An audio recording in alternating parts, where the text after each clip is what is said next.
What do we do about this culture of authoritarianism that has now overtaken the government, our institutions, even the very top of the United States military these days? Our friend Kurt Schlichter is back with us now. He is a veteran of the United States Army. He's a lawyer and a senior columnist at TownHall.com. Kurt, great to have you back. Great to be here, Buck. Where are we free in American life these days from the woke purge, Kurt? Because it seems increasingly like your bank you cannot trust, your credit card, your credit card processor you cannot trust, internet service provider, you name it. If you have wrongthink, you can be attacked.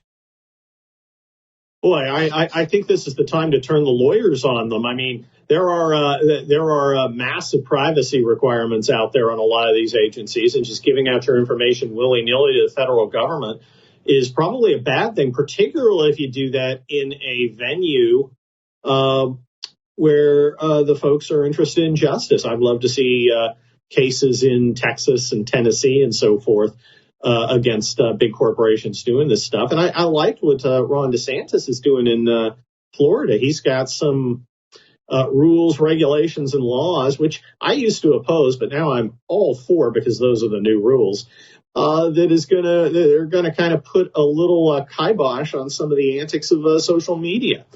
Look, I think they've gone as far as they can work. go. I mean, you actually go to court, Yes. know how to sue people, and know how this stuff happens. Sure. Is there any real way that states, you probably heard about this thing that Tucker brought up on his show earlier in the week, where Bank of America was just handing over everyone's purchasing information to see if the feds wanted to comb through it to find the Trump rioters, right? But Boy, with social media I companies think specifically, can states do anything about private companies deciding to play politics?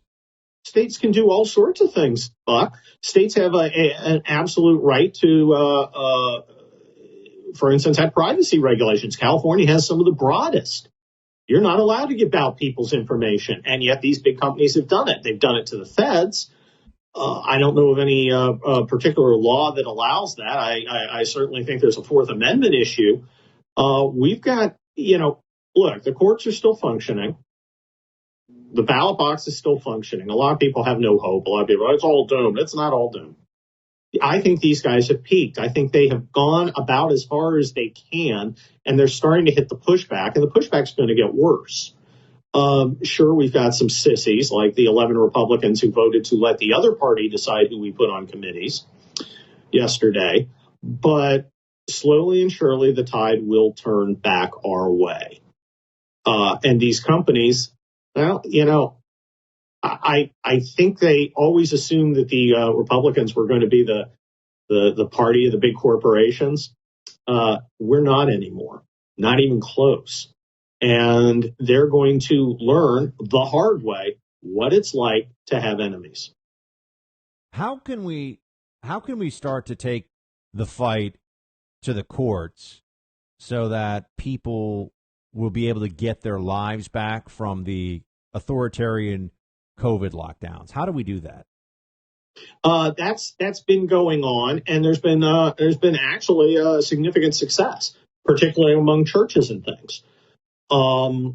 If you look in California, supposedly we're completely locked down. My life is about 97% not different.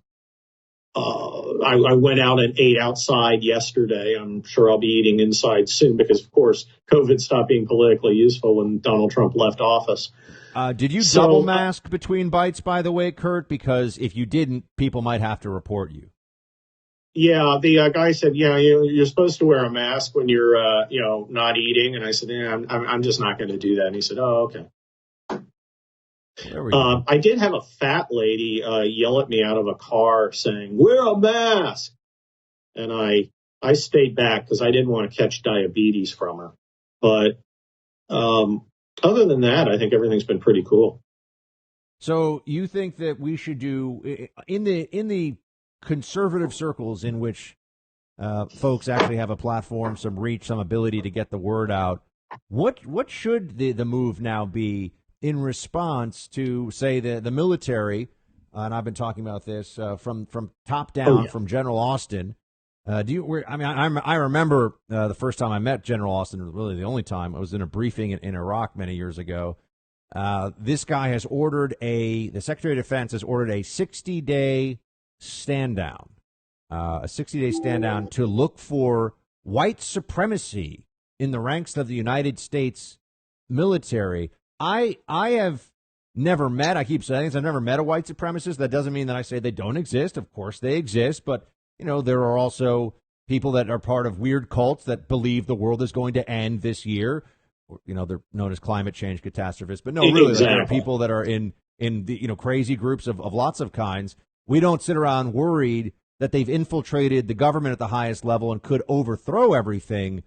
But this is a real order from the Pentagon to stand down for 60 days to root out white supremacy.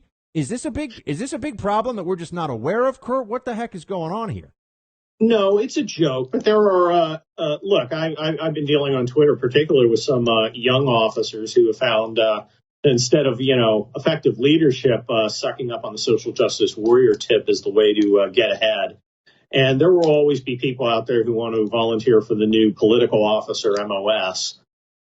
Look, here's what's going to happen. There's going to be a disastrous military defeat for the United States within the next few years by a serious government, where it's China or Iraq or Iran or North Korea or something. A serious disaster where thousands of Americans are going to get killed, and we're going to be utterly humiliated. And it is the fault of a military that is not focused on winning wars, but rather pleasing leftists in Congress with their social justice antics. And I wish there was something I could do about it. I can warn people till they're blue in the face, but I have been seeing an increased number of conservatives saying, I'm just not going to let my kids go in. And if the conservatives don't go into the military, really, who do you got left? There'll be a few, but not many. So I think I think this is disastrous, and I think, unfortunately, sometimes people need to learn through pain. Speaking of Kurt Schlichter, he's a veteran and senior columnist at TownHall.com. I mean, Kurt, has it accelerated a lot within military ranks? I mean, we say you're Colonel Kurt, so you're a guy who made his way. Well, I was up the ranks in the United States military. I remember in Iraq, just as a little CIA guy running around, dressed like I'm on a camping trip, baseball hat, like the guys in the movies, the whole thing. And I would see all these military, because I was in all the bases, or not all of them, but, bouncing around the military bases. And I would see posters on the walls. And this is in a combat zone during some really rough times in Iraq. We were losing a lot of people, and Al Qaeda in Iraq was really, really bumping. Bad things were going on. And all over the place, I would see this diversity is our strength, like official military stuff on all the walls. I just felt like, yeah, diversity is fine. Why is this? I mean, this isn't like a combat outpost. Who's putting this up on the walls? There's always a small group of people who aren't going to achieve as actual leaders. And, this is one way to do it. They get to virtue signal. They're completely unaccountable. I mean, there's plenty of work. There's always somebody with bad ideas that you've got to root out. It's sad and pathetic. Look, the United States hasn't won a war in 20 years. We're still chasing banditos around the Hindu Kush. Perhaps we ought to focus, I don't know, on doing that. Maybe we should focus on training our naval leaders not to slam ships into each other, because that's happened a lot lately. The simple fact is our military has become a fundamentally unserious organization, and it is squandering much of the credibility it ever had, like most of our institutions. The military used to be the most respected institution in American society. It probably still is. But when you see cluster farks like what happened in Capitol Hill going on, people are looking at it and going, something's changed. You squander your credibility very, very quickly.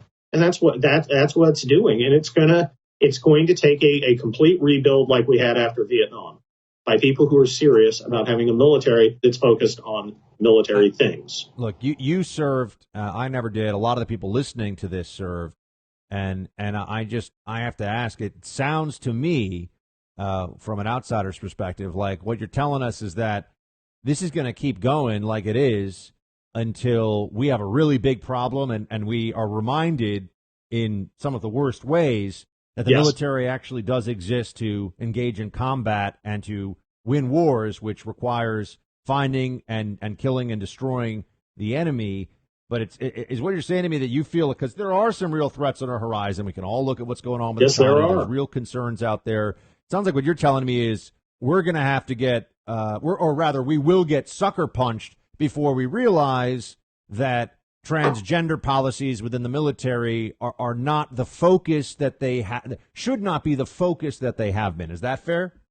That's true. The only other way is we elect a president who takes a personal interest in rebuilding the military next time. You know, Donald Trump had a lot of good things going for him, but he had he did not have the bandwidth to do everything he needed to. What he needed to do was find the right people for the military and send them over to the Pentagon to change it from the top. Because the bottom is happy to change back into a fighting organization. This is a problem at the middle and the top of the ranks.